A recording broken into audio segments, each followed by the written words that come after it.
Yeah.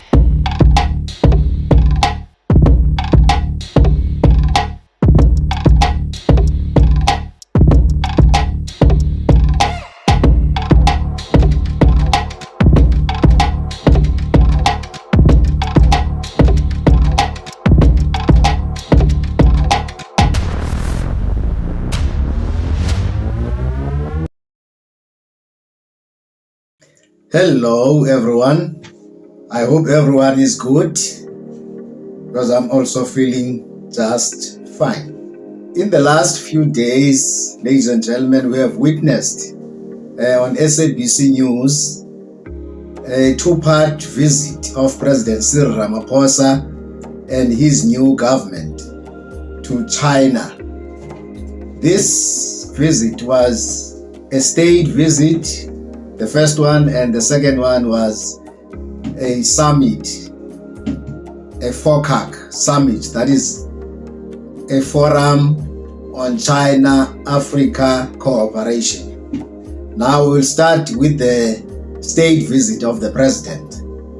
Going there, the president said that there was outcomes and objectives that they wanted to achieve. The first being to enhance the relationship between China and South Africa, particularly in relation to strategic partnership between China and South Africa, and also to upgrade that relationship from a comprehensive strategic partnership to an all-round cooperative strategic partnership. In the new era, I would assume that he's talking about the multipolar world, because now it's clear to everyone that we are moving away from the unipolarity or the unipolar world to a new world order. The president went on to say they were able to share perspectives with President Xi Jinping on the 7th administration that they were elected into. They were able to brief President Xi about the setup of the government of national unity, and also to allay their fears regarding how it is going to work. As we all, ladies and gentlemen, have been aware of the fact that everybody wanted to see how this new government is going to work. Also, the world was interested, just like us, in what's going to happen in South Africa regarding the South Africa foreign policy and so on. So the president was able also to allay the fears of President Xi, to say that we will adhere to the one China policy that we have had for the past 30 years. And now, good people, we are going to play a video and hear from the horse's mouth, hear from the president, talking about his successful visit to China, and also telling us about how it was an eye-opener, especially to the opposition parties, which were, some of them were their first visit to China. Once a poor country, China is now the second largest economy in the world, but Beijing is often criticized by Western powers for its style of democracy. The issue of Taiwan is another sore point. South Africa remains committed to respecting the one China policy. We were also able to share perspectives with President Xi Jinping on the 7th administration that we were just elected into, and briefed him on the setting up of the government of national unity and how it is structured, and also in the course of our discussions waylay concerns that they may have had about South Africa's foreign policy towards China. We assured him that South Africa will continue to adhere to the policy that we have had for over 30 years of recognizing a one China policy. And we assured him that the coming in of the other 9 parties in a government of national unity would not dilute or erase our policy positions. And in fact, last night I had the opportunity to inform him that even one of the leaders of the parties that we are now joined in with in the government of national unity, who initially was not so well disposed to a one China policy, having visited China for the very first time, and for the very first time as one of my ministers, publicly said that he now subscribes and embraces a one China policy. The South African delegation included DA members who are now in cabinet. The party has been critical of China in the past. The question now is, have they found their Damascus moment? We made it a point that the delegation must be representative of the government of national unity in some shape or form. And we were very fortunate to have ministers, some of whom were, coming to China for the very first time. And in the past, they may well have had their own illusions and concepts about China, and when they got here, they saw for themselves. Their minds were blown, and they said, "We didn't know that this country is as capable as this."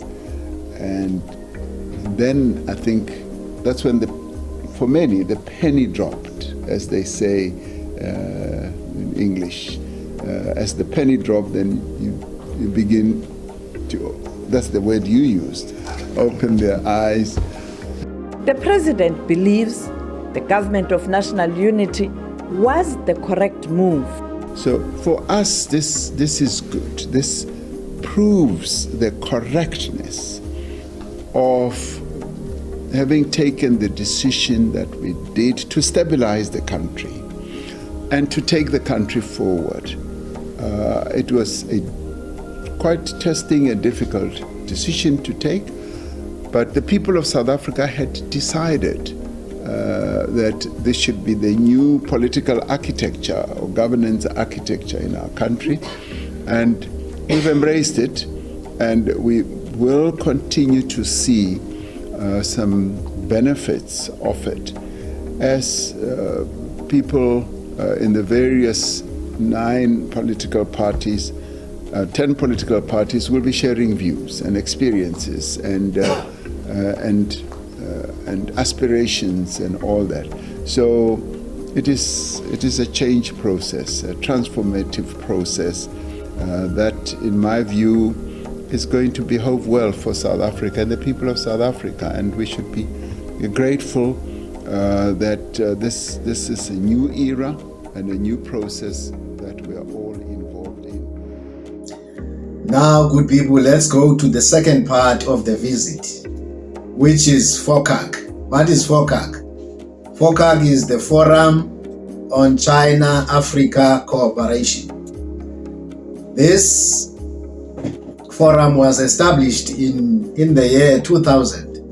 It was established to formalize the strategic partnership between China and African countries.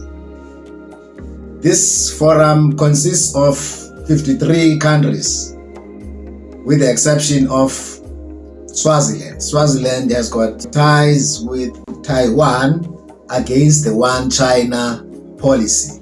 Every 3 years, China is hosting this summit together with one African country, which was Senegal this year.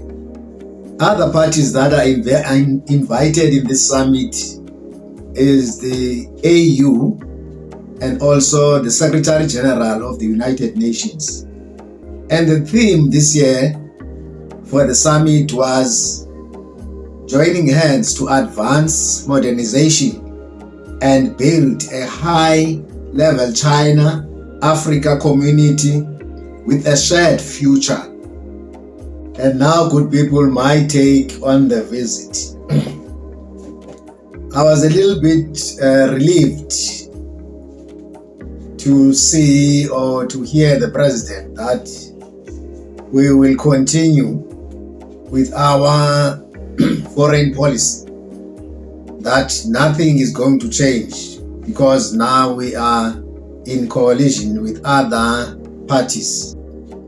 That is, a relief really, because we can't be as a country flip-flopping on our policies. So this was the first test for the Vanguard movement. There are other policies, there are other issues like Russia-Ukraine war, Palestine issue, the land, the resources, beneficiation in our resources is very important. Not our resources to benefit people, only people from Stellenbosch. We would like to see our resources benefiting everybody. So good people, that's how we come to the end of today's video. Subscribe, share the video, like, and we'll see you in the next video.